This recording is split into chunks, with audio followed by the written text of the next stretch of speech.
Tenemos también las diferentes enzimas digestivas, no solo el ácido gástrico, sino que a nivel del sistema digestivo vamos a encontrar enzimas proteolíticas, enzimas que degradan lípidos, así como también que degradan carbohidratos. Muy pocos agentes patógenos logran sobrevivir a estas enzimas digestivas. La mayoría van a ser digeridos propiamente por las mismas enzimas, previniendo que estos puedan generar una infección. A nivel del sistema digestivo, por ejemplo, tendrían más resistencia a aquellos agentes patógenos o algunas bacterias que poseen una protección externa, una capa externa que los protege. De igual manera, tenemos lo que viene a ser la resistencia propia de la piel. Mientras la piel esté intacta, difícilmente van a poder ingresar agentes patógenos al cuerpo. De hecho, sobre la piel puede que haya una gran variedad de bacterias. Tomemos en cuenta que generalmente a nivel de la piel podemos encontrar algunas cepas de estreptococos o estafilococos que tienen una alta capacidad de generar infecciones y enfermedades serias en el cuerpo, pero ninguno de estos logra generar una infección debido propiamente a la resistencia de la piel. Mientras esta esté intacta, no van a poder ingresar los agentes patógenos. Es por eso que cualquier tipo de lesión en la piel, una herida, una escoriación, etc., debe ser cuidada adecuadamente para evitar que puedan ingresar agentes patógenos. En la sangre también tenemos diferentes sustancias que van a eliminar cualquier agente patógeno que pueda ingresar antes de que éste pueda generar una infección. Las lisosimas se encargan de degradar una gran variedad de estructuras, principalmente membranas celulares, algunos polipéptidos básicos, las moléculas del complemento, y también tenemos a los linfocitos NK, citotóxicos naturales, también conocidos como linfocitos asesinos. Estos linfocitos básicamente funcionan eliminando cualquier cosa extraña que vean en el cuerpo. Una vez que detectan cualquier sustancia, célula, agente patógeno que sea extraño, inmediatamente se encargan de destruirlo. De esa manera también se previene cualquier tipo de infección. Eso propiamente por la inmunidad innata, y es la inmunidad que se presenta constantemente en el cuerpo sin necesidad de una activación distinta. Luego tenemos la inmunidad adquirida, también conocida como adaptativa. Esta inmunidad sí depende de una activación, propiamente de lo que van a ser los linfocitos. En otras palabras, la inmunidad adquirida o adaptativa está mediada y regulada propiamente por la función de los linfocitos, que van a poder reconocer agentes patógenos u otras moléculas y van a actuar en contra de ellos, eliminándolos por completo. Esto lo pueden hacer de una forma química, lo que vendría a ser la inmunidad adquirida o adaptativa humoral, mediada propiamente por los linfocitos B y su producción de anticuerpos o inmunoglobulinas. Luego tenemos un ataque celular. Esta destrucción celular es mediada por los linfocitos T, los que se van a encargar entonces de ir destruyendo una gran variedad de células, agentes patógenos o células infectadas por un agente patógeno. Para que pueda activarse, pero, la inmunidad adquirida o adaptativa, tiene que reconocerse lo que conocemos con el nombre de antígenos, ya que es el antígeno el que inicia propiamente la respuesta inmunológica. En primer lugar, los antígenos pueden ser una gran variedad de moléculas. La mayoría de ellos son proteoglucanos que se encuentran presentes en las paredes o membranas de los agentes patógenos, y también encontramos antígenos casi en las membranas o paredes de todas las células existentes, incluyendo nuestras propias células. Todas las células van a tener entonces algunas proteínas transmembrana que en la parte externa van a unirse también a diferentes azúcares, carbohidratos, generando una gran variedad de proteoglucanos. Muchas de estas moléculas van a ser reconocidas como antígenos. Pero hay algo muy importante. Para que puedan generar una buena reacción inmunológica, o sea, para iniciar la respuesta inmunológica, la molécula que va a ser reconocida como un antígeno tiene que tener por lo menos 8000 Daltons de masa molecular. Cualquier molécula que esté por debajo de los 8000 Daltons dependería propiamente de lo que venían a ser los puntos de unión o la masa que posee. Es cierto, la mayoría de los antígenos reconocidos están arriba de los 8000 Daltons. Hay algunos que están aproximadamente cerca de los 8000 Daltons. No quiere decir propiamente que si una molécula tiene, por ejemplo, 3000, 4000 o menos de 100 Daltons, vaya a poder generarse como un reconocimiento de antígeno. No, estas moléculas son extremadamente pequeñas. Pero hay moléculas que pueden llegar, por ejemplo, a los 7950 Daltons, 7900 Daltons. Estas moléculas sí, bien, son un poco más pequeñas de los 8000 Daltons, pero si logran presentar propiamente los puntos de unión adecuados, podrían generar una respuesta inmunológica. Claro, en menor intensidad, porque rara vez van a presentar esos puntos de unión. No solo tiene que tener entonces por lo menos 8000 Daltons de masa molecular el antígeno, sino que debe presentar también esos puntos de unión, lo que conocemos con el nombre de epítopos. Estos puntos de unión son los que van a garantizar que puedan activar la inmunidad. Es por eso que, si bien hay algunas moléculas que son casi de 8000 Daltons, si presentan estos epítopos, entonces tranquilamente se va a activar la inmunidad. Pero si no llegan a presentarlos y la molécula tiene menos de 8000 Daltons, no van a poder activar en ninguna manera propiamente la inmunidad, porque no van a ser reconocidos como antígenos. Y son los linfocitos los responsables de poder reconocer y activar esa respuesta inmunológica. En primer lugar, los linfocitos se producen principalmente durante el periodo embrionario fetal. De una vez que nacemos, no pueden llegar a producirse mayor cantidad de linfocitos. Durante el periodo embrionario fetal, los linfocitos se van a producir tanto en la médula ósea, en el timo y en varios de los tejidos embrionarios fetales. Es en ese punto donde va a empezar a generarse una modificación en cada uno de ellos, básicamente aleatoria, que va a permitir el reconocimiento de una gran variedad de antígenos. Dentro del código genético existen fragmentos de genes, aproximadamente unos 200 fragmentos de genes hasta el momento, que se van a ordenar aleatoriamente dentro de los diferentes linfocitos. Estos fragmentos de genes, al ordenarse aleatoriamente, van a codificar una gran variedad de diferentes tipos de proteínas. Propiamente esas proteínas van a hacer el reconocimiento de los diferentes antígenos. Podríamos decirlo de la siguiente manera. Se van a configurar estos fragmentos de genes para presentar propiamente esos epítopos de unión. Pongamos que sean 3 puntos de unión que deba presentarse en un antígeno. Como tenemos aproximadamente unos 200 fragmentos de genes, eso sería 200 por 200 por 200. Eso nos genera aproximadamente unos 8 millones de combinaciones distintas de genes. O sea, 8 millones de diferentes tipos de antígenos que podrían reconocerse. Claro, les estoy hablando por un ejemplo de 3 genes que se puedan agrupar, pero pueden agruparse en diferentes cantidades y de una forma bastante aleatoria, generando entonces un reconocimiento de una gran cantidad de antígenos distintos. Esa especificidad es la que se produce durante el periodo embrionario fetal. Luego, todos esos linfocitos se van a mover principalmente a 2 órganos, al timo y al hígado y la médula ósea. Una vez que se encuentran en el timo, en la médula ósea y en el hígado, los linfocitos, ya para este punto estaríamos hablando del periodo fetal, van a empezar a pasar por un proceso o básicamente por un procesamiento linfocitario de antígenos.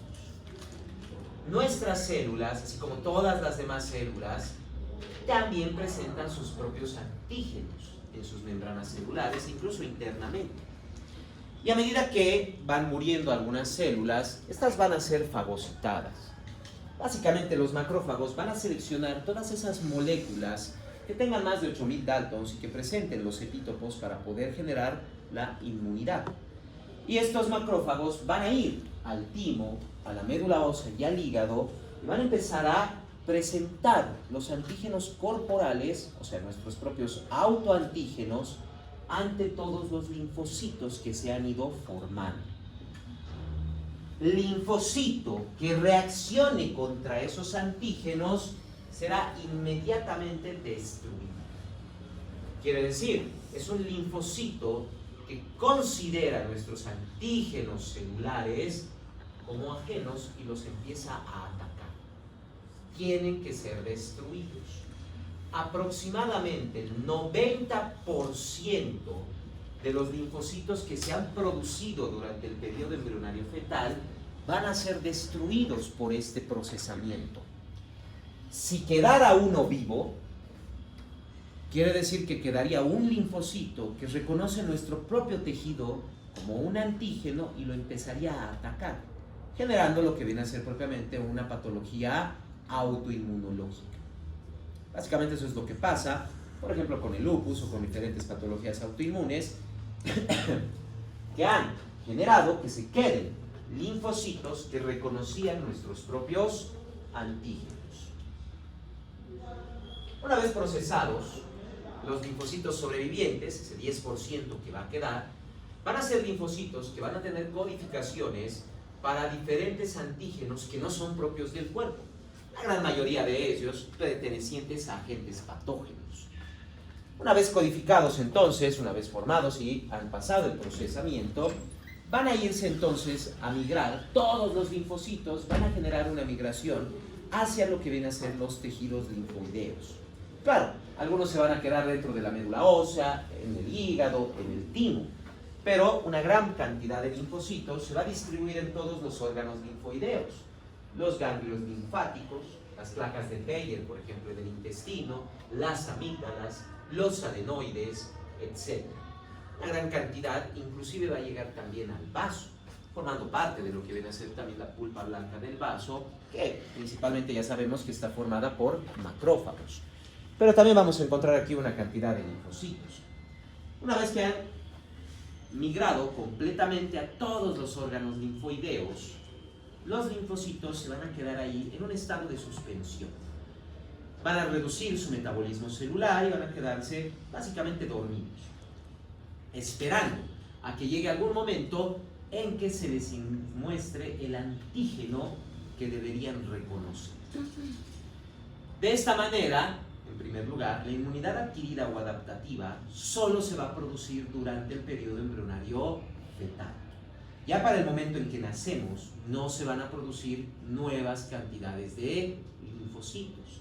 Ya no va a haber esa aleatoriedad genética que pueda determinar una nueva cantidad de antígenos para reconocerse.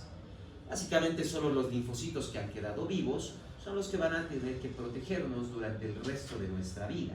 Eso también indica algo muy importante.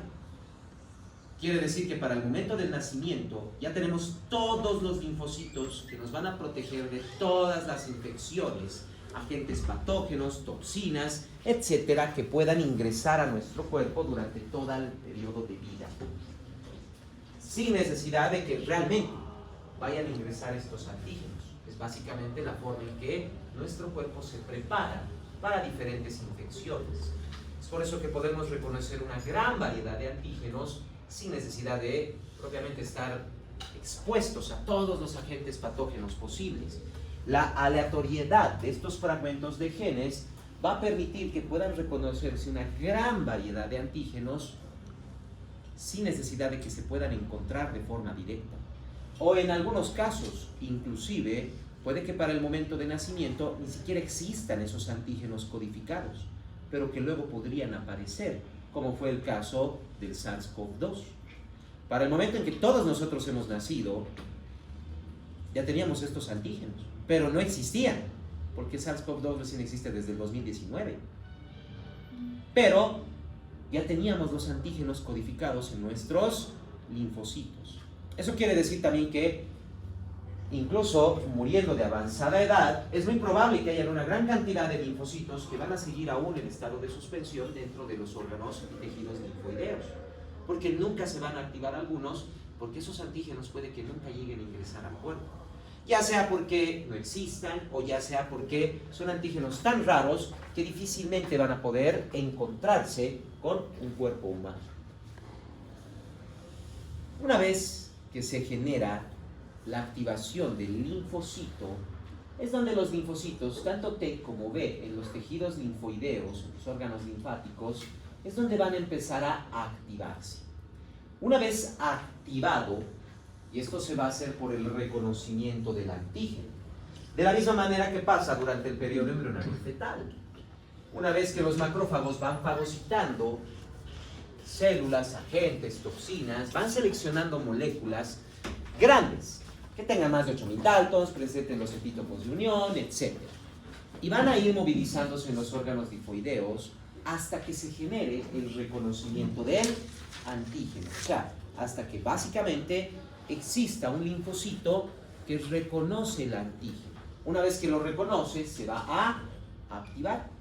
Los macrófagos van a ser las células presentadoras de antígeno, las que van a movilizarse a través de lo que viene a ser el sistema linfático hasta la mayoría de los órganos linfoideos para poder unirse a través de las moléculas de adhesión celular, moléculas de complejo mayor histocompatibilidad a los linfocitos y presentar el antígeno.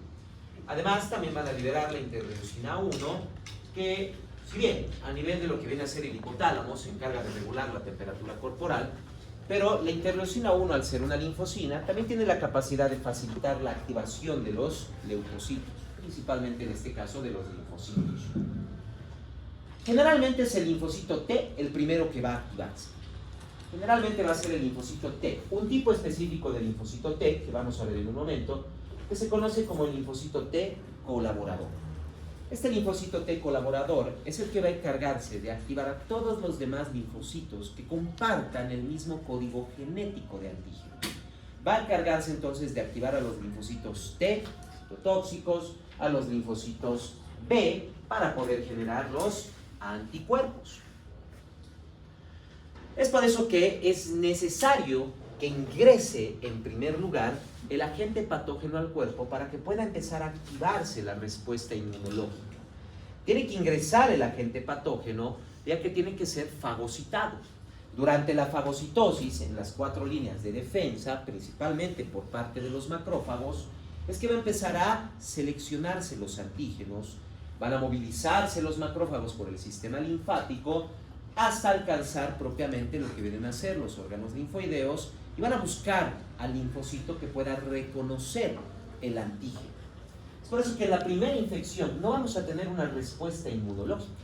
Eso va a ser después, porque los macrófagos y neutrófilos van a encargar de eliminar esta primera infección.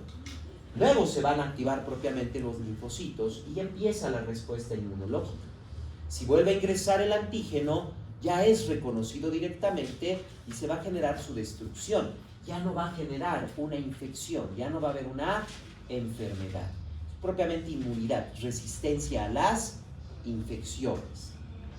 Y claro, como ha ingresado una mayor cantidad de antígeno por parte del agente patógeno, la respuesta inmunitaria cada vez se hace más intensa, porque cada vez va a haber mayor cantidad de linfocitos T y linfocitos B. Como hay mayor cantidad de linfocitos B, también van produciendo mayor cantidad de anticuerpos.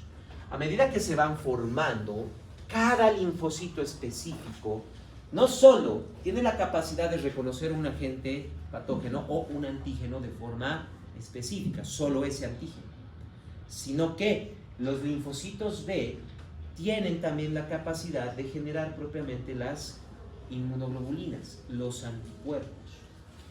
Estos están formados por 2 porciones. Una porción constante, que viene a ser una cadena pesada de proteína, y una porción variable, la cadena ligera. La mayor parte de la estructura de la porción variable se mantiene unida a la porción pesada, pero cambia constantemente sus extremos. Estos extremos van a ser propiamente las zonas de unión de antígeno. Y como tenemos aquí el ejemplo, solo veamos por figura. Si el antígeno fuera redondo, solo una superficie redonda podría unirse. Si el antígeno fuera cuadrado, entonces tiene que cambiar esa porción variable y volverse cuadrada, lo que estábamos viendo en este punto. Diferentes tipos de antígenos que van a reconocerse por un solo linfocito específico para cada antígeno. Entonces vamos a tener un linfocito B que reconozca este antígeno, pero los demás no presentan los mismos puntos de unión, porque van a reconocer un antígeno diferente. Básicamente podríamos decir que los anticuerpos funcionan como una llave. Las llaves tienen una estructura muy similar todas. ¿Qué es lo que varía en una llave? El código, o sea, Los dientes son lo que varían, ¿verdad? Esta vendría a ser la porción variable del antígeno, mientras que el resto de la estructura de la llave es la porción constante, es la cadena pesada. Y los dientes vendrían a ser la cadena ligera.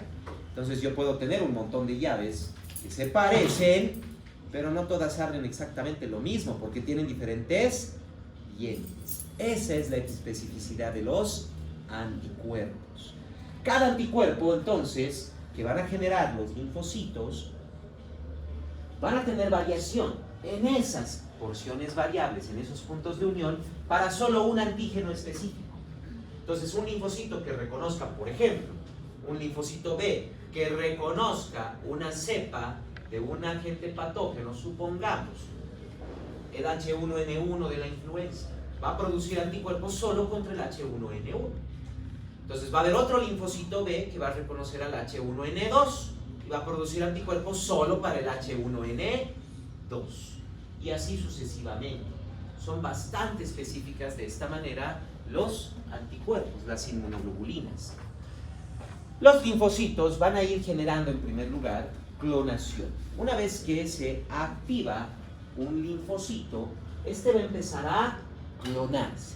Va a empezar a generar una gran cantidad de nuevos linfocitos, pero que básicamente, y vuelvo a repetir, son solo clones del original. No es mitosis, no es una división celular como tal, es solo clonación. Además, los linfocitos B pueden también crecer de tamaño, de la misma manera que lo hacen los macrófagos y que pasa también con los basófilos. El monocito, al salir al tejido, aumenta su tamaño, se transforma en macrófago. El basófilo aumenta su tamaño y su capacidad productora de mediadores químicos de inflamación y se transforma en la célula conocida como mastocito. El linfocito tiene la misma posibilidad del linfocito B. Puede aumentar su tamaño, aumentando su capacidad de producción de anticuerpos y cambia su nombre. Se conoce como la célula plasmática. A veces también se producen directamente las células plasmáticas desde propiamente los linfoblastos hacia los plasmoblastos. Ahora bien, los linfocitos B van a producir aproximadamente 2 clones cada 10 horas. Y el linfocito en su forma básica puede producir por lo menos unas 2000 inmunoglobulinas, o sea, unos 2000 anticuerpos por segundo. La célula plasmática puede incluso duplicar o triplicar esta capacidad.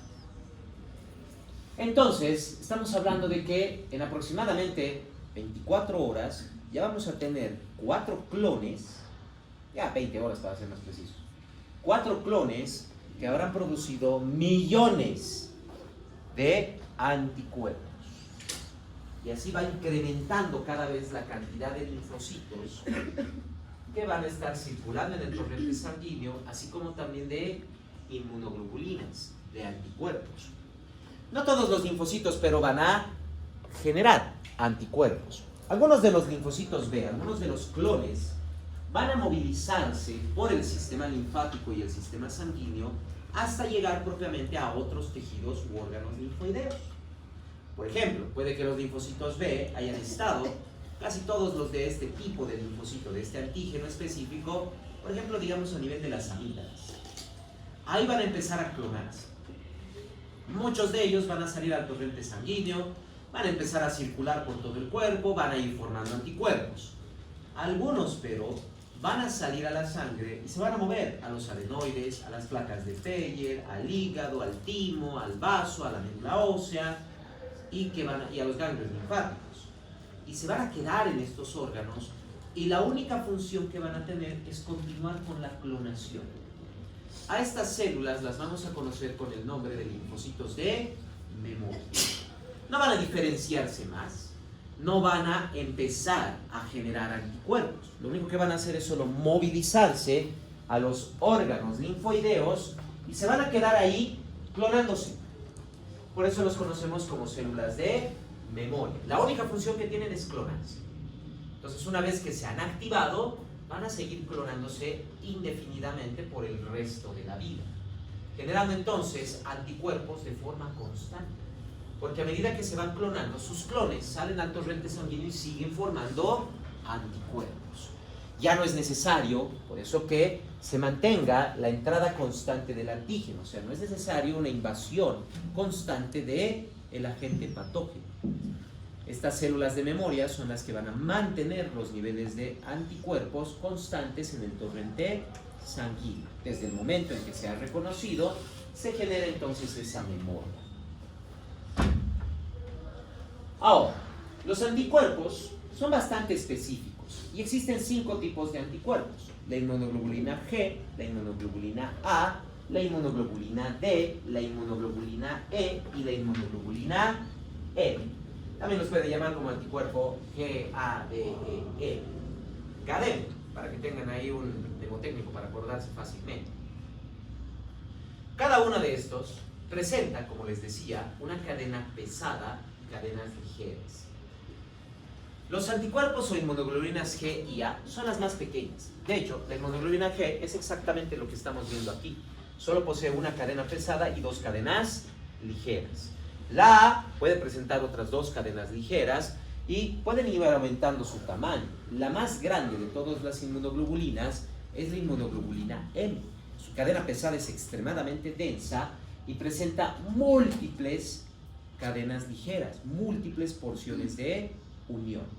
Básicamente, la inmunoglobulina M, siendo la más grande, es la que puede captar mayor cantidad de antígenos, ya que la G, como vemos aquí, solo podría unirse a 2 antígenos, nada más. Pero la M puede unirse a múltiples debido a que son cadenas extremadamente grandes. ¿Qué van a hacer en primer lugar los anticuerpos? Van a buscar a los antígenos. Una vez que el anticuerpo encuentra el antígeno, no importa que éste esté adherido a una pared bacteriana, viral, celular, etc., inmediatamente lo que va a hacer es unirse. A través de la cadena ligera y su sitio de unión, se van a unir a los epítopos del antígeno y no lo van a soltar. Ahora, como vemos aquí, el ejemplo que tenemos de la inmunoglobulina G, no necesariamente tienen que unirse a los antígenos de una sola célula, pueden unirse a antígenos de diferentes células, generando lo que vemos aquí. Como los anticuerpos van generando la unión de los antígenos, empiezan a agruparlos, o propiamente aglutinarlos. Esa es la primera función que van a tener entonces los anticuerpos, la aglutinación. Como tenemos ahora una gran masa formada por anticuerpos y antígenos y todo lo que esté adherido a los antígenos, o sea, van a empezar a aglutinarse bacterias, virus, células infectadas, etc. Van a formar una masa mucho más grande y pesada, que ya no va a poder movilizarse fácilmente en los líquidos corporales y por gravedad va a precipitar, va a caer. Vamos a tener la segunda parte, que es la precipitación. Ya no se pueden movilizar libremente los agentes patógenos, porque están ahora todos aglutinados y en una estructura más pesada no van a poder moverse. Como no se pueden mover, y muchos de las situaciones que van a generar además los anticuerpos, es que al ir uniéndose a los antígenos van cerrando una gran cantidad de canales de membrana que tengan bacterias, células, etc., previniendo que éstas puedan generar metabolismo, previniendo que puedan multiplicarse. Básicamente van a neutralizar al agente patógeno. Ya no permiten que éste tenga sus funciones. No, las bacterias, por ejemplo, ya no van a poder dividirse, los virus ya no van a poder ingresar dentro de otras células. De esta manera se va a generar entonces la neutralización del agente patógeno. Y por último, como ahora tenemos una masa que es inactiva, que no se mueve, básicamente esto atrae a los macrófagos para generar una fagocitosis. Ese es el último punto que van a generar propiamente los antígenos, lo que viene a ser la lisis de los agentes patógenos. Ese va a ser el ataque directo de los anticuerpos, no se olviden. Aglutinación, precipitación, neutralización y lisis. Eso de forma directa, pero también pueden generar una destrucción del agente patógeno, del antígeno, de forma indirecta, activando propiamente lo que viene a ser el sistema de complemento.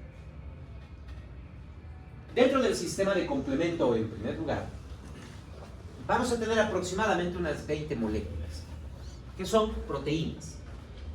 La mayoría de estas producidas dentro de lo que viene a ser el hígado y lideradas propiamente a lo que viene a ser el torrente sanguíneo. Las moléculas del complemento, si bien son 20, pero son solo 11 las proteínas principales del complemento, que son las moléculas C1, C2, C3, C4, C5, C6, C7, C8, C9, la molécula B y la molécula D. Estas 11 moléculas son las principales moléculas del complemento. El complemento puede activarse de diferentes formas, lo que también han visto en inmunología probablemente, y que lo van a volver a ver también en patología. Hay diferentes vías para que se active el complemento. La que estamos viendo aquí, pero principalmente, es la vía que se activa propiamente por el complejo antígeno-anticuerpo. Esa unión de los anticuerpos de la inmunoglobulina con el antígeno, que en el ataque directo va a facilitar la aglutinación, precipitación, neutralización y lisis, este complejo antígeno-anticuerpo puede activar a las moléculas del complemento. En el torrente sanguíneo y en los líquidos corporales están circulando estas moléculas.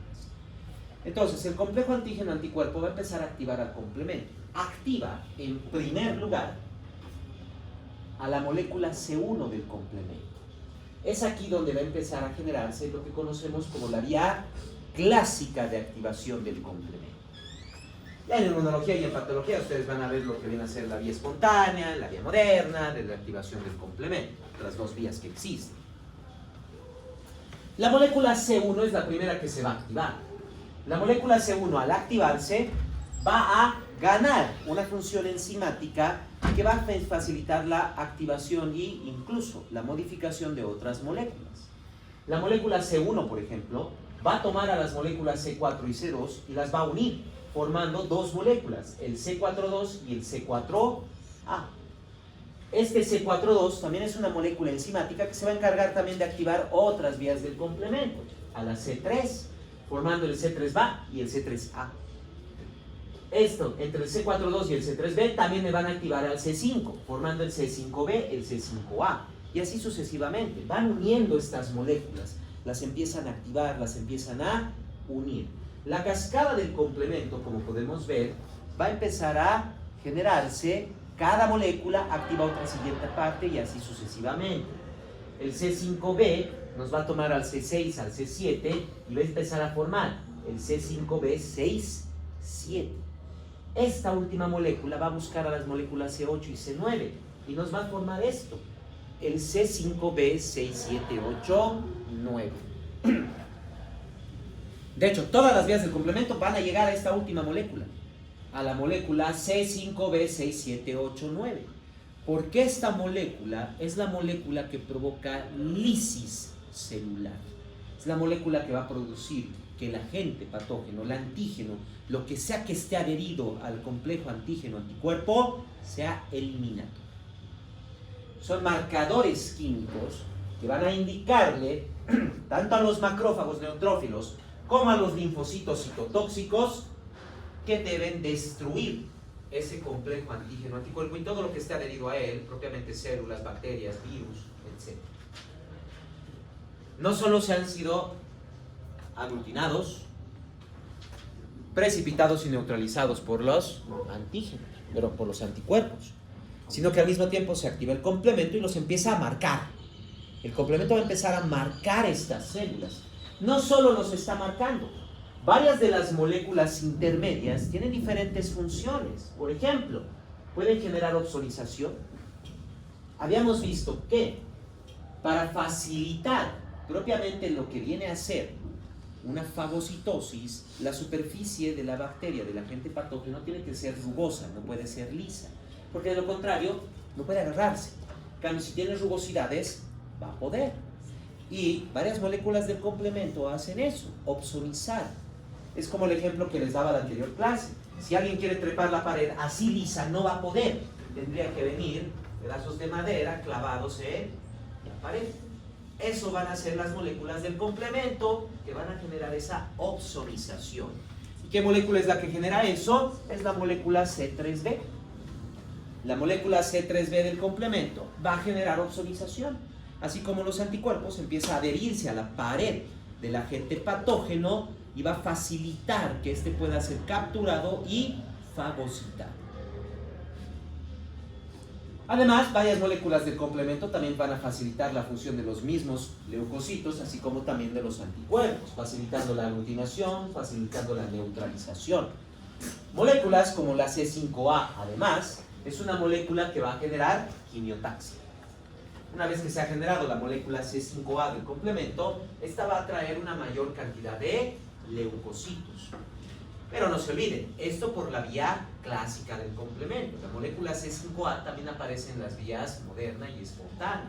Es por eso que directamente, a través de una infección, puede empezar también a generarse quimiotaxia. También vamos a tener moléculas del complemento que pueden activar a otros leucocitos. Aquí ya vamos a ver lo que vienen a ser las moléculas C3a, C4a, C5a. Estas principalmente me van a activar, van a estimularme a los basófilos y a los mastocitos.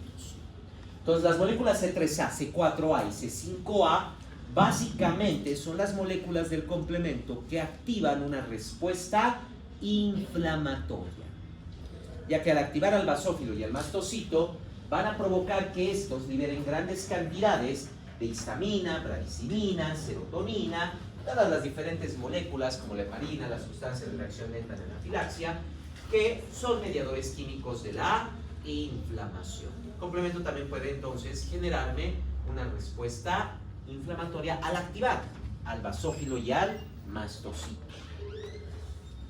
Como vemos entonces, el complemento es una serie de moléculas que van a coadyuvar en las funciones de los linfocitos y que incluso en muchos casos pueden llegar a destruir por completo también al agente patógeno. Por eso también están dentro de lo que viene a ser la inmunidad innata. Porque básicamente las moléculas del complemento por la vía espontánea pueden empezar a generar todas esas funciones sin necesidad de que haya una activación de los linfocitos de inicio. Ya pueden generar entonces opsonización, facilitando la fagocitosis, inflamación, y una vez que se genera la última molécula del complemento, que bien es la C5b6789, van a generar también la lisis, la destrucción del la destrucción del antígeno con todo lo que esté adherido a él, membranas celulares, bacterias, virus, etc.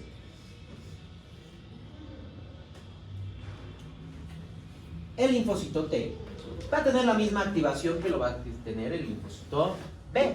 Sabemos las células presentadoras de antígenos, que son básicamente los macrófagos, los linfocitos B o propiamente las células dendríticas, a través de las moléculas del complejo mayor de histocompatibilidad se unen al linfocito y le van a presentar al antígeno, manteniendo esa unión con las moléculas de adhesión intercelular. Y van a ir buscando entre los linfocitos de los órganos linfoideos. Si no lo reconoce, se suelta, pasa al siguiente linfocito y le presenta también el antígeno. Y así van a ir pasando de linfocito en linfocito, buscando propiamente al linfocito T que pueda activarse por la unión de lo que vienen a ser los epítopos de ese antígeno que están presentando. Ya sabemos que en primer lugar se va a activar el linfocito T colaborador, pero podría también activarse el linfocito T citotóxico, el linfocito T NK. Eso a través de las moléculas del complejo mayor de histocompatibilidad tipo 1. Las tipo 2 son las que nos van a activar al linfocito T colaborador. Una vez que se ha activado el linfocito T colaborador, este va a empezar a activar a la mayor cantidad posible de otros linfocitos. De igual manera que los linfocitos B, los linfocitos T activados van a empezar a clonarse. Muchos de sus clones van a salir al torrente sanguíneo y empezar a circular en la sangre, los tejidos, buscando el antígeno. A diferencia pero de los anticuerpos, estas células sí tienen que distribuirse ampliamente por el tejido. Los anticuerpos generalmente van a estar en las secreciones corporales. No necesitamos que los linfocitos B estén presentes en el tejido. Mientras estén en el torrente sanguíneo y vayan produciendo anticuerpos, estos van a poder distribuirse. La inmunoglobulina G y la inmunoglobulina A, además, al ser las más pequeñas, pueden atravesar una gran cantidad de barreras celulares. Pueden estar presentes en múltiples secreciones corporales, como las lágrimas, la saliva. Se encuentran presentes además en diferentes tejidos. La mucosa oral, por ejemplo, tiene anticuerpos. La mucosa nasal tiene anticuerpos. Sino que también, al atravesar barreras, pueden atravesar la barrera hematoencefálica y hematoplacentaria. Son bastante pequeñas como para poder distribuirse ampliamente. Mientras que los linfocitos T solo pueden movilizarse porque son de ataque celular, no químico. Tienen que moverse por el cuerpo y tienen que moverse por los tejidos, el sistema linfático y también el torrente sanguíneo. Algunos de los linfocitos, igual que con los linfocitos B, algunos de los linfocitos T no van a estar circulando en el cuerpo, van a movilizarse a los órganos linfoideos, donde van a transformarse en las células de memoria. Su única función va a ser la clonación, producir una gran cantidad de clones de linfocitos T. Vamos a tener en primer lugar dos tipos principales de linfocitos T. Tenemos en primer lugar el linfocito T colaborador. Este es generalmente el primer linfocito que va a activarse con las células presentadoras de antígeno. El linfocito T colaborador, una vez que se ha unido a lo que viene a ser el antígeno y se ha activado, va a empezar a liberar una gran cantidad de linfocinas, interleucinas 2, 3, 4, 5, 6, interferón gamma, así como factores de crecimiento y estimuladores de granulocitos y monocitos, facilitando en primer lugar no solo la activación de los demás linfocitos a través de las interleucinas y el interferón, sino que también, gracias al factor estimulador de granulocitos y monocitos, pueden estimular una mayor producción de neutrófilos, basófilos, eosinófilos y monocitos macrófagos. El linfocito T colaborador me va a activar entonces a través de las linfocinas al linfocito B. Este puede transformarse en la célula plasmática y entre los dos, linfocito B y células plasmáticas, nos van a producir los 5 anticuerpos. Un anticuerpo específico para detectar un antígeno y empezar a atacarlo.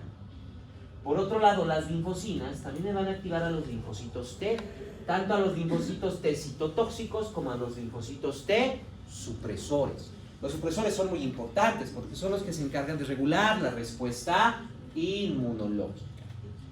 Ahora, los linfocitos T, ya sabemos que tenemos linfocitos T NK, citotóxicos naturales, natural killers, que están circulando en el cuerpo y que cualquier cosa extraña la elimina.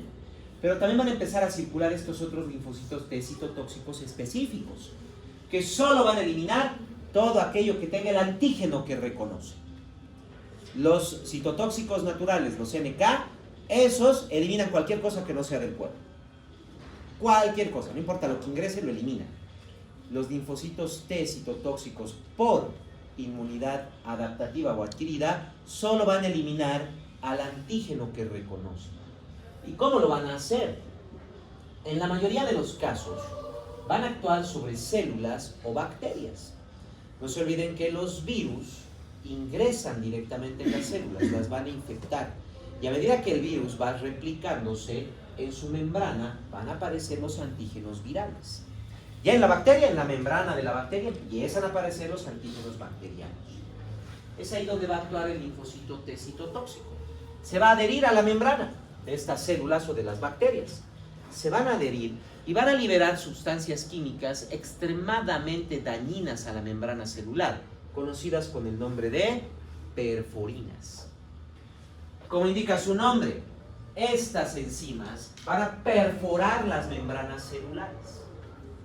Van a perforarla, van a abrir huecos en la membrana celular, lo que va a permitir que ingrese una gran cantidad de líquido dentro de la célula. Gracias a las perforinas va a empezar a ingresar gran cantidad de líquido, llevando enzimas y, obviamente, sustancias citotóxicas digestivas desde el linfocito hacia el interior de la célula. Entonces ahora tenemos una célula que está acumulando gran cantidad de líquido y gran cantidad de enzimas. Básicamente es un globo que empieza a inflarse. ¿Y qué va a pasar con ese globo si se empieza a inflar y tiene huecos?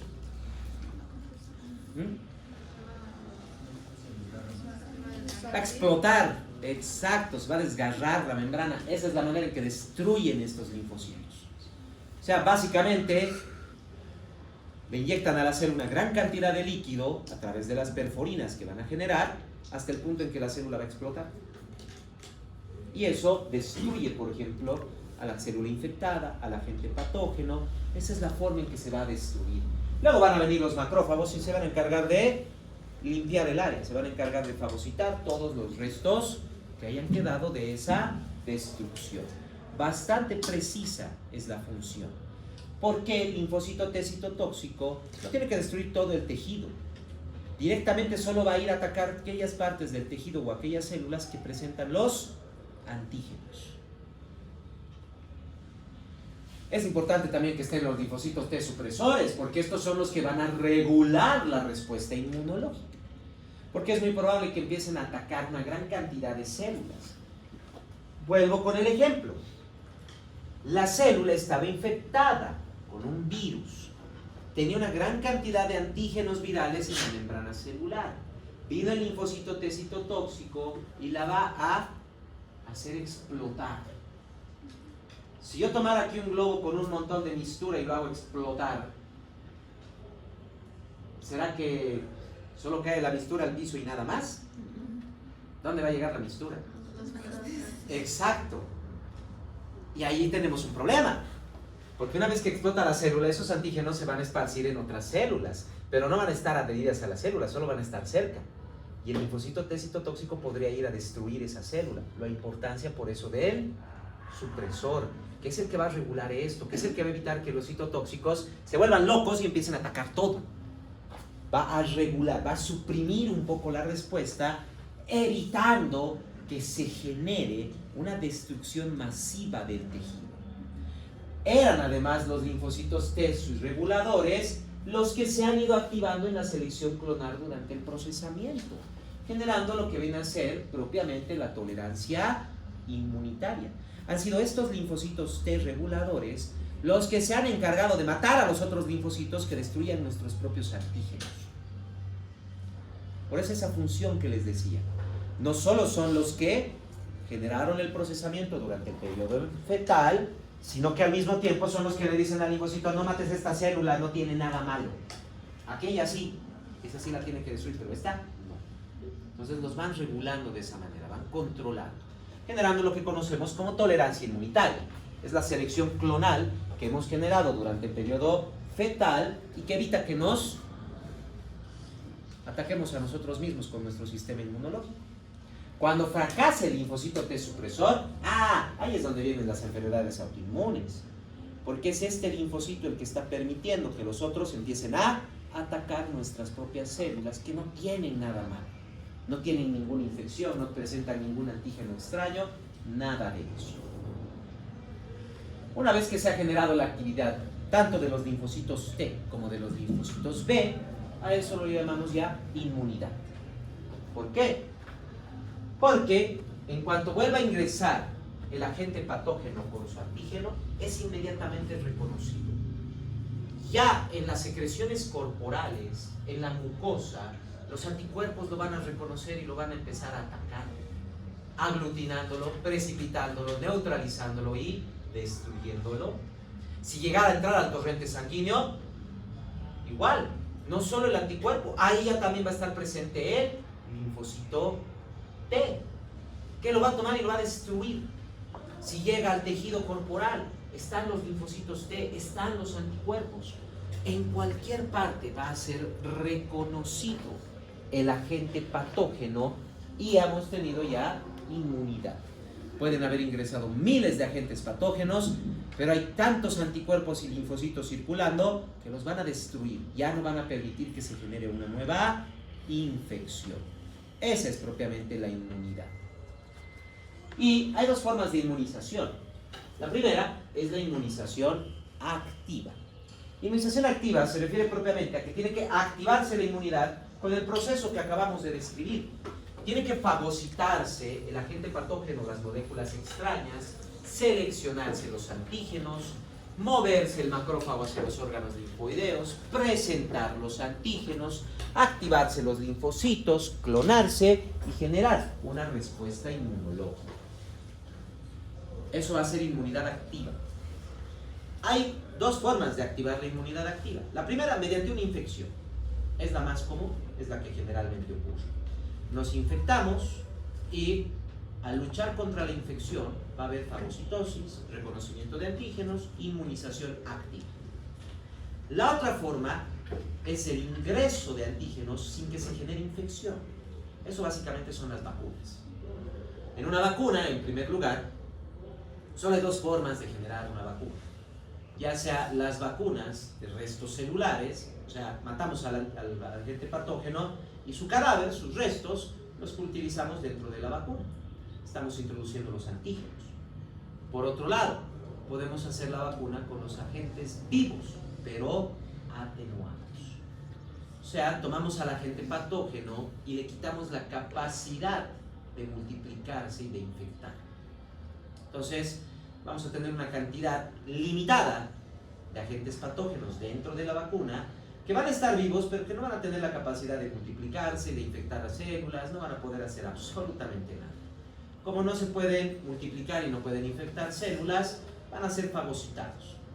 Ya sea restos celulares o agentes vivos atenuados, van a ser fagocitados, sus antígenos seleccionados y presentados en los órganos linfoideos a los linfocitos, buscando al linfocito que pueda reconocerlo, se active y empiecen a clonarse. Como siempre, primero el linfocito T colaborador es el primero que se activa en la mayoría de los casos. Este va, mediante las linfocinas, a activar a los linfocitos T citotóxicos, supresores, y también a los linfocitos B. Van a empezar a clonarse, algunos de los clones van a moverse a los órganos linfoideos, generando las células de memoria, que siempre van a permanecer en clonación, manteniendo la respuesta inmunológica de por vida. Además, se van a producir grandes cantidades de anticuerpos, de inmunoglobulinas, que empiezan a circular por todo el cuerpo junto con los linfocitos T citotóxicos. Si ingresa el agente patógeno, ya están reconocidos sus antígenos y inmediatamente es capturado y destruido. Ya no va a generar infección. Pero eso también genera un pequeño problema con las vacunas. Por ejemplo, si yo vacuno a la persona en el hombro y el linfocito T está en los ganglios inguinales, ¿será que puede llegar fácilmente ahí el antígeno? Difícil, ¿verdad? Porque el macrófago no solo tiene que fagocitar el antígeno, ingresar al torrente sanguíneo, tiene que circular por la sangre y el sistema linfático hasta alcanzar el ganglio linfático inguinal, donde se encuentra el linfocito T, que reconoce ese antígeno. Por eso mismo, actualmente, solo existe una vacuna monodosis, y es la BCG. Todas las demás vacunas son múltiple dosis, y en aquellas que se mantienen con una dosis, ahora tienen refuerzo. Porque así garantizamos, no solo garantizamos que se puede encontrar al linfocito T, o sea, no solo garantizamos que se puede encontrar al linfocito que reconoce el antígeno, sino que también, con los refuerzos y las múltiples dosis, aumentamos la respuesta inmunológica. Porque cada que ingresa el agente patógeno, cada que ingresa el antígeno, aumenta la respuesta, se hace cada vez mayor. Por ejemplo, aquí estamos viendo propiamente la concentración sanguínea de anticuerpos. En la primera infección o en la vacuna no hay nada, porque recién se va a reconocer al antígeno. Para el segundo ingreso del antígeno, ya estamos hablando más o menos de aproximadamente una unidad por mililitro de sangre. Ya para la tercera vez ya estamos en 100. O sea, ya ha aumentado 10, 100 veces la respuesta inmunológica. Se ha hecho mucho más severa, mucho más rápida, con una alta capacidad para detener a ese agente patógeno. Por otro lado, tenemos también lo que viene a ser la inmunidad pasiva. En la inmunidad pasiva no va a haber el reconocimiento de antígenos. Eso es inmunidad activa. ¿Qué va a ser entonces la inmunidad pasiva? Es esto. Si yo ya tengo un paciente que ha producido una gran cantidad de anticuerpos para detener a una infección, yo lo que puedo hacer tranquilamente es tomar estos anticuerpos y pasarlos a otro paciente. Ese otro paciente entonces ahora va a tener una defensa contra una infección temporal. Sí, los anticuerpos son proteínas, no duran eternamente, tienen un periodo de vida de 6 meses. Pero son 6 meses que el paciente va a tener una inmunidad, una defensa contra una infección. Y le da tiempo a su propio cuerpo, ahora que va a tener anticuerpo, le va a dar tiempo de poder fagocitar al agente patógeno y generar su propia inmunidad activa. Entonces la inmunización pasiva es solo la transfusión de anticuerpos. ¿Y dónde se encuentran los anticuerpos? En el plasma sanguíneo. Entonces la transfusión de plasma es una forma de inmunización pasiva. Pero al ser pasiva, recuerden, solo dura 6 meses máximo, no dura más de ese tiempo. Pero le estamos dando tiempo a la persona para que pueda reconocer el antígeno y pueda generar su propia respuesta inmunológica activa, su propia inmunización activa.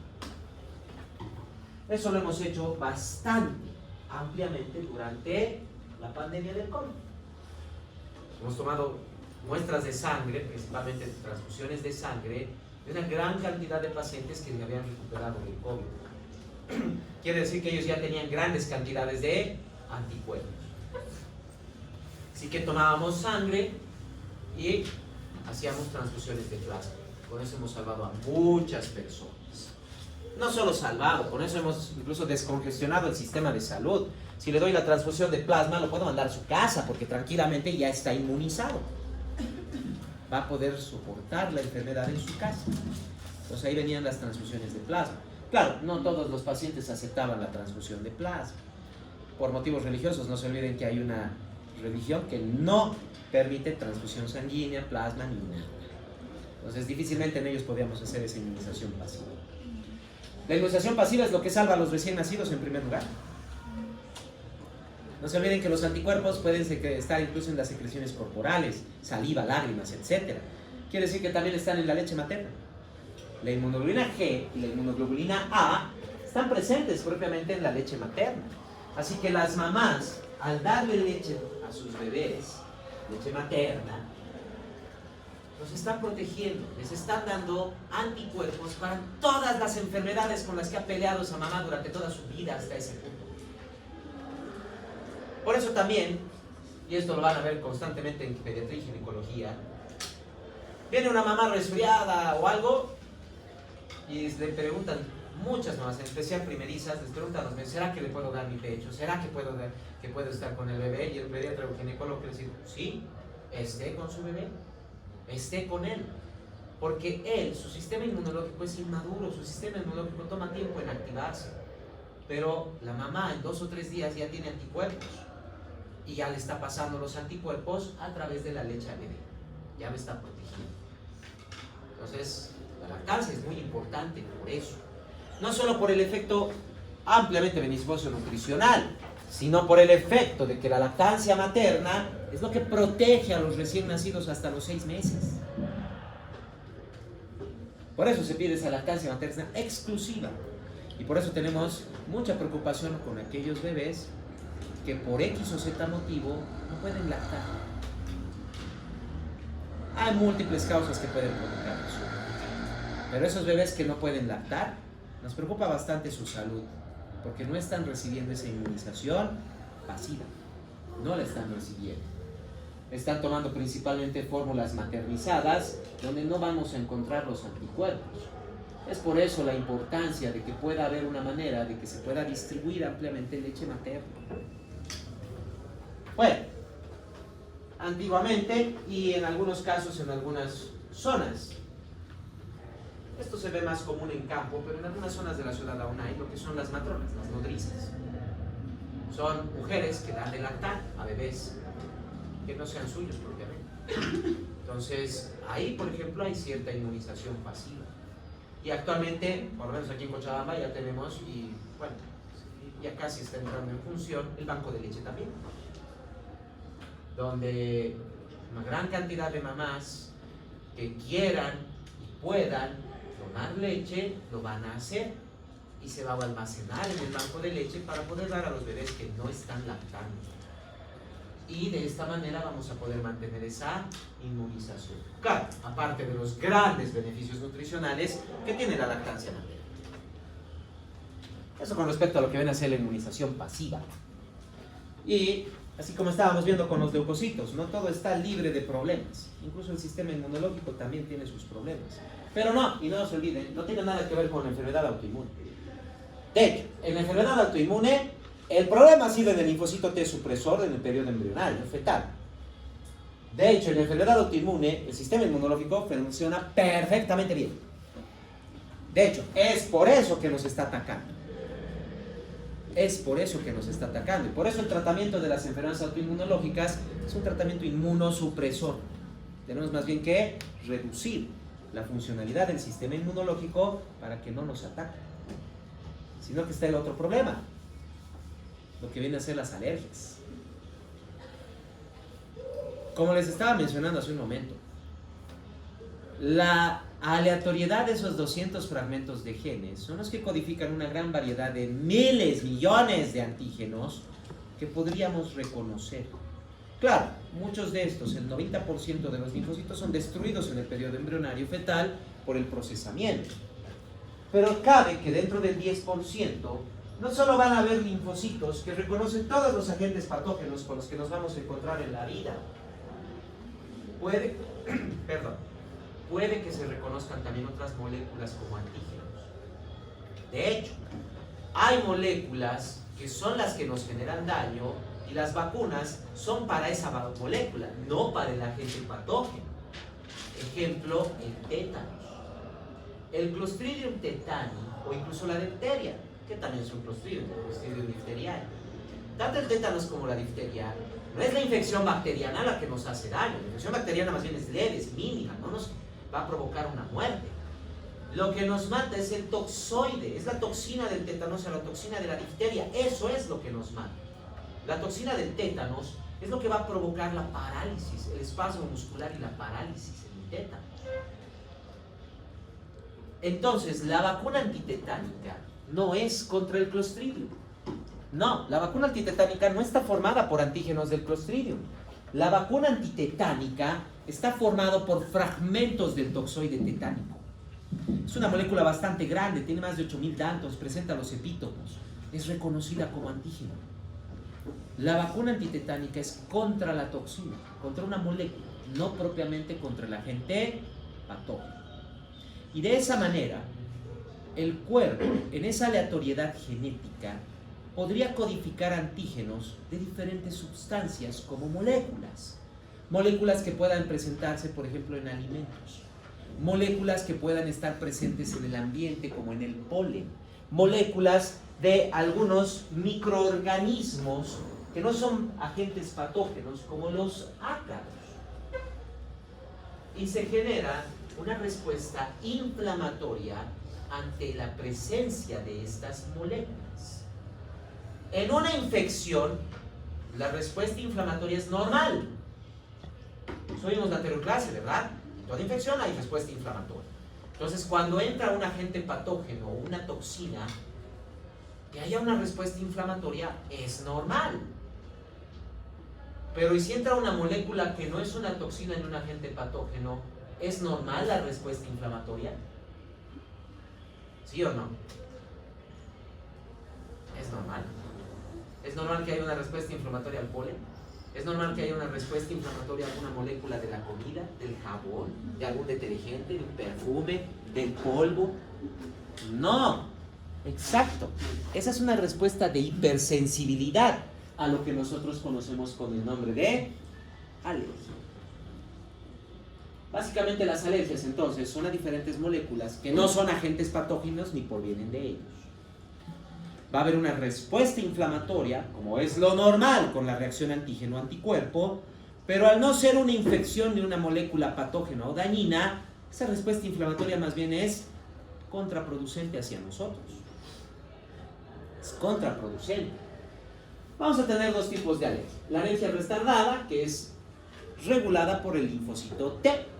La alergia retardada se llama de esta manera porque al ser regulada por el linfocito T tiene que pasar por todo el proceso inmunológico. El linfocito T tiene que activarse, tiene que activar al linfocito B, el linfocito B generar anticuerpo, el anticuerpo genera la respuesta inflamatoria. Y tenemos también la alergia atópica, o también conocida como respuesta atópica. Es la mediada por la inmunoglobulina E. El anticuerpo o inmunoglobulina E, al generar el complejo antígeno-anticuerpo, tiene la capacidad directa de activar la inflamación. En ambos casos, siempre llegamos a lo mismo. El linfocito T, a través de la alergia retardada, que ha producido la activación del linfocito B los anticuerpos, hasta que se forma la inmunoglobulina E, y esta es la que me va a activar la respuesta inflamatoria. Ahora, en la alergia atópica, en la alergia violenta, rápida, por eso atópica, está ya presente la inmunoglobulina E. Solo basta con que encuentre el antígeno, hay reacción antígeno-anticuerpo y esto ya inicia la respuesta inflamatoria. En 15-20 minutos ya está formándose la respuesta inflamatoria. En cambio, con la retardada del linfocito T, esto puede tomar 2-3 días. Claro, a veces puede ser hasta en 12-24 horas. No se olviden que los clones salen cada 10 horas salen 2 clones y cada segundo se producen 2000 anticuerpos. En menos de 24 horas podría desarrollarse una respuesta alérgica. Pero en la mayoría de los casos toma 2 a 3 días en que se forma, 24, 48, 72 horas. Y una vez que se ha generado la reacción antígeno-anticuerpo con inmunoglobulina E, ¿qué hace esta? Es la que me va a activar el complemento para activarme propiamente las moléculas C3A, C4A y C5A. Que esté la molécula de lisis no hay problema, me va a ayudar a eliminar al antígeno. En este caso, como es una alergia, ya lo conozco con el nombre de alergeno. Esto me va a ayudar a eliminarlo. Quimiotaxia, no necesito, porque no hay nada para fagocitar. Pero sí esto está pasando. Va a haber una gran cantidad de actividad de los basófilos y de los mastocitos. Que ya sabemos, los basófilos y los mastocitos son los que van a liberar las sustancias inflamatorias, los mediadores químicos de la inflamación. La histamina, la bradicinina, la serotonina y la sustancia de reacción lenta de anafilaxia. Las alergias, entonces, son una respuesta inmunológica, nada más. Y así como una respuesta inmunológica, primero, nunca hay inmunidad al primer contacto con un agente patógeno. Lo que quiere decir, no hay inmunidad a la primera contra pero no hay alergia a la primera. No hay. Entró el alergeno, no va a haber alergia al primer contacto.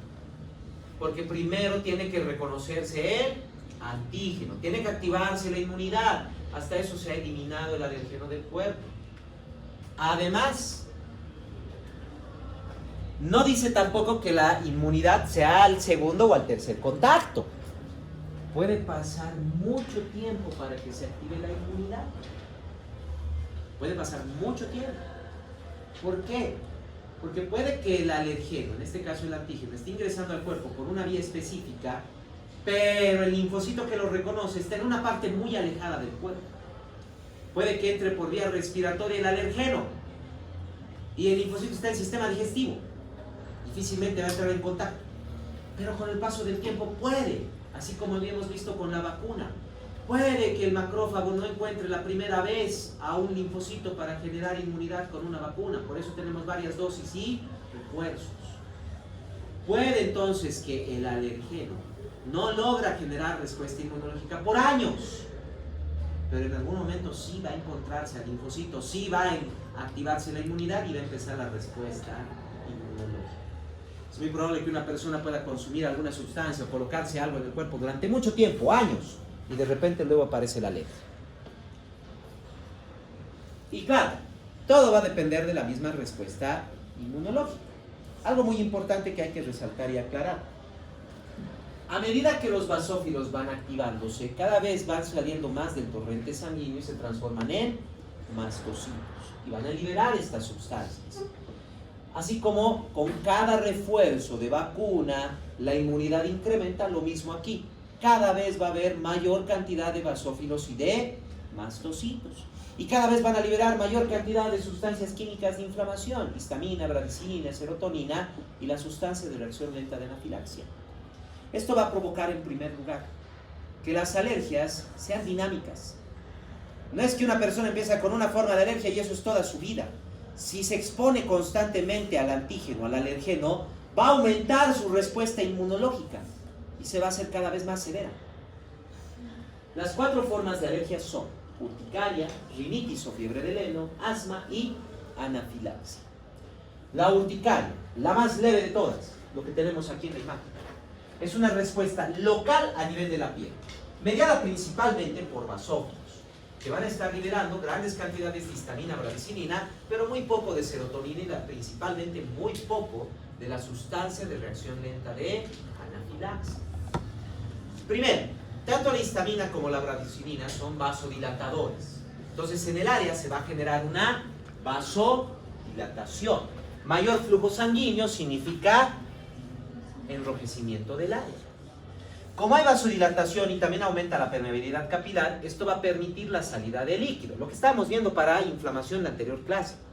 Va a salir líquido, pero aquí ahora hay un punto distinto. Aquí no hay una infección. Aquí no hay daño celular que se esté generando por un agente patógeno. Entonces el líquido no puede acumularse en el tejido, no puede aumentar en los riachuelos. Es un tejido normal. Va a empezar a generar espacios donde se va a acumular el líquido. En la piel, como tenemos un epitelio plano queratinizado que le da más resistencia a la queratina, directamente estratos de la piel se van a separar, acumulando pequeñas cantidades de líquido en esos espacios. Esos son los granitos que aparecen en las alergias. La serotonina nos va a activar al sistema nervioso, activándonos una sensación de picor, lo que nos genera el escozor de una alergia. Eso para la urticaria. La rinitis es la misma respuesta, pero a nivel de la mucosa nasal. ¿Va a haber una variación? Sí. Aquí no hay epitelio queratinizado, no hay queratina. Es simple y llanamente una mucosa. Entonces ya no hay la separación de los estratos celulares y la formación de granitos. Directamente empieza a salir el líquido, porque no hay esa resistencia que da la queratina, lo que genera flujo nasal constante. Y en vez de que me pique, en la cavidad nasal se activa el reflejo del estornudo. Eso es la rinitis o fiebre del heno. Y claro, va a haber una respuesta inflamatoria, etc. Bajando un poco más, vamos al asma. Aquí ya voy a tener una mayor cantidad. Para la urticaria y la rinitis hay pocas cantidades de mastocitos, principalmente mediado por basófilos. Pero ya para el asma y en adelante, la cantidad de mastocitos ya está incrementando y ya me empieza a producir un poco más de la sustancia de reacción lenta de anafilaxia. ¿Qué va a pasar aquí en primer lugar? Ya a nivel bronquial voy a tener el mismo efecto inflamatorio de la histamina y bradicina. Va a haber vasodilatación, aumento del volumen, salida de líquido, lo que ya dificulta un poco la respiración. Pero además, en vez de estornudo, ahí se activa el reflejo de la tos. Ahora se está liberando, pero la sustancia de reacción lenta de anafilaxia, que tiene un efecto broncoconstrictor. Claro, no se está liberando en gran cantidad, por lo tanto el bronquio solo va a reducir un poco su diámetro. Pero ahora tiene tejido inflamado, está lleno de líquido y ha reducido el diámetro. Básicamente, donde antes pasaba el aire fácilmente, ahora hay un espacio más reducido. Lo que va a generar, por ejemplo, desde la boca, entra y sale aire sin problema. Pero, si lo hago por un espacio pequeñito,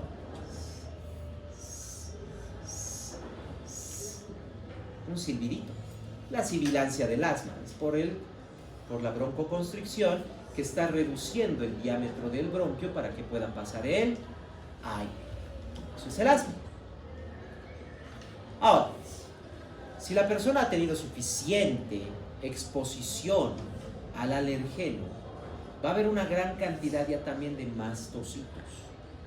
Los mastocitos van a estar distribuidos en todos los tejidos Y en el momento que ingrese el alergeno, a través del complejo de la inmunoglobulina E y las moléculas C3A, C4A y C5A, se van a activar los mastocitos. Y ya no solo van a liberar una pequeña cantidad de sustancia de reacción lenta de anafilaxia.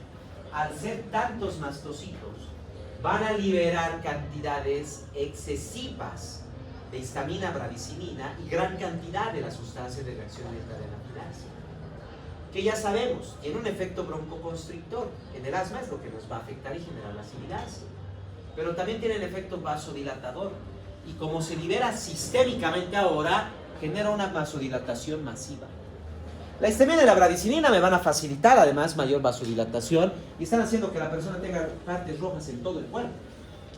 Pero ahora tengo una vasodilatación masiva y eso significa pérdida completa de la resistencia periférica. ¿Y eso qué va a provocar?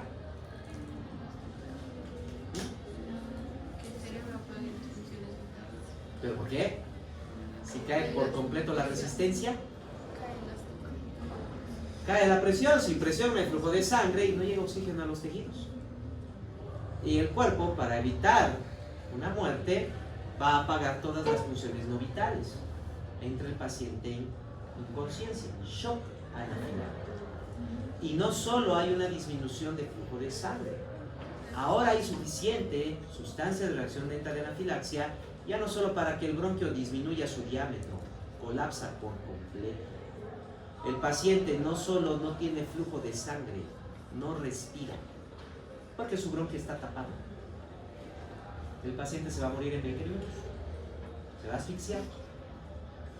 Se va a asfixiar. Eso es la anafilaxia. Eso es la anafilaxia. ¿Qué tengo que hacer en ese caso? Adrenalina. La adrenalina no es fármaco químico antialérgico. La adrenalina es un vasoconstrictor y broncodilatador. Lo único que está haciendo es revertir el efecto de la sustancia de reacción lenta de anafilaxia. Es de rescate, no es tratamiento, es rescate. En el asma también voy a utilizar un broncodilatador. Ese es el albuterol, también conocido como salbutamol. En el asma utilizo salbutamol o albuterol, como se llama. Entonces lo utilizo, genera broncodilatación, desaparece la respuesta del asma.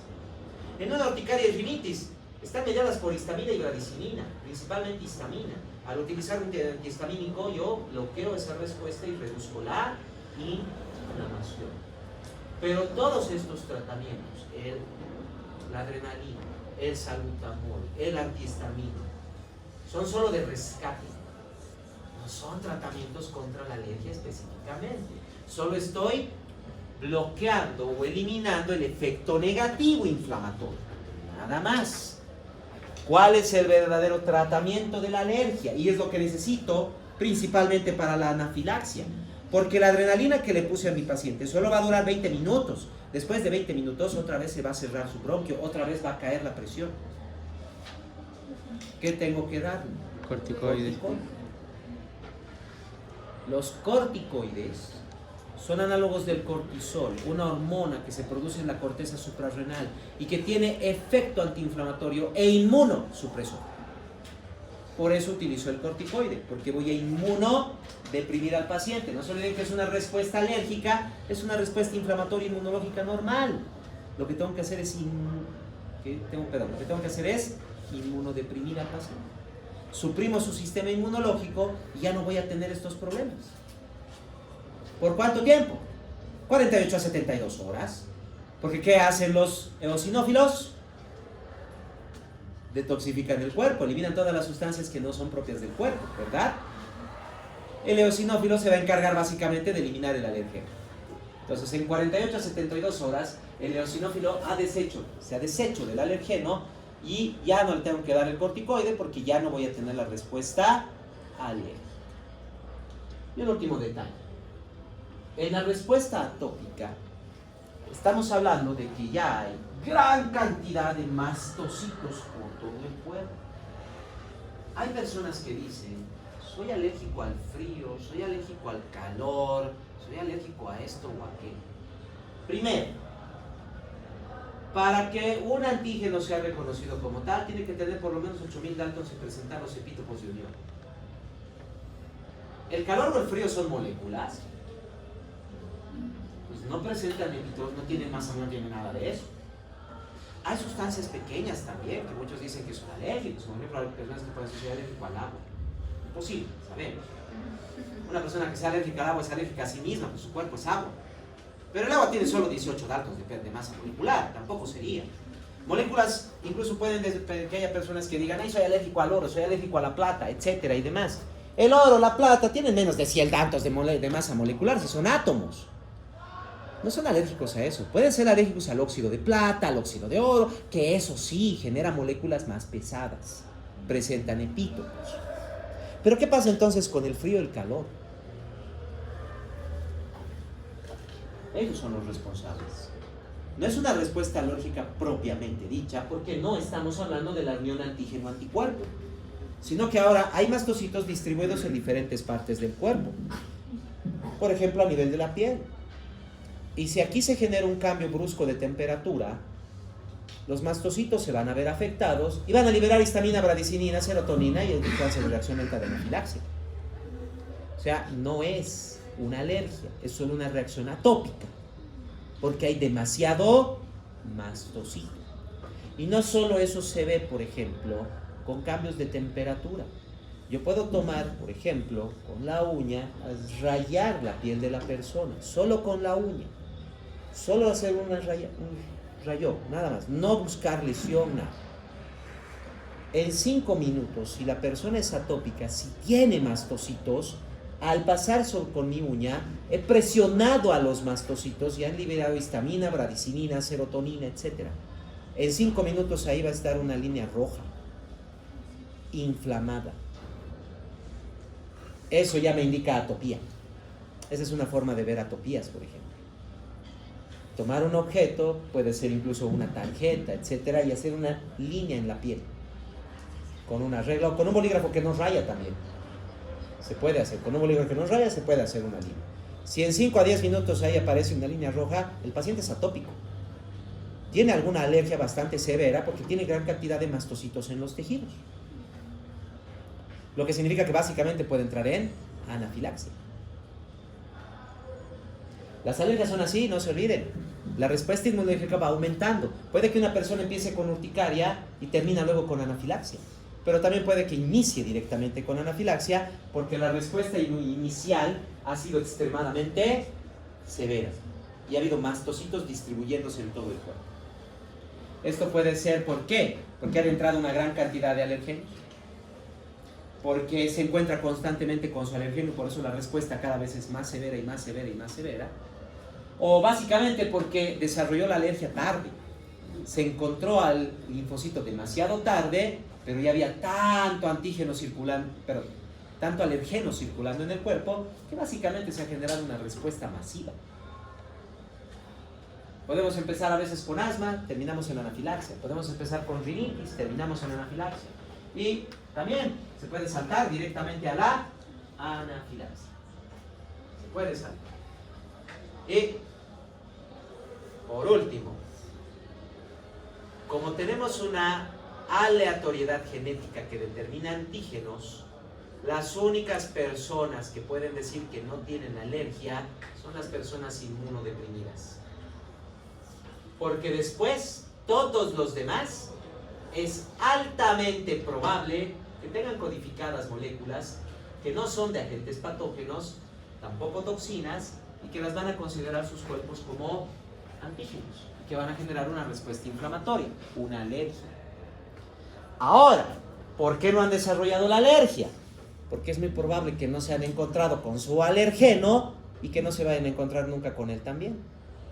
Porque puede que el alergeno no esté en este país, esté al otro lado del mundo, esté en el fondo del mar, esté 3 kilómetros bajo tierra o ni siquiera esté en este planeta. Porque recuerden, cuando nacieron no existía el SARS-CoV-2, pero ya estaba generado el antígeno. Ya estaba reconocido el antígeno del SARS-CoV-2 dentro de nuestro código genético en los linfocitos, por la aleatoriedad genética. Es muy probable que tengan antígenos codificados que ni siquiera están de este planeta, que son del espacio. Y claro, nunca van a ir a ese lado, nunca van a encontrarse con su alérgeno.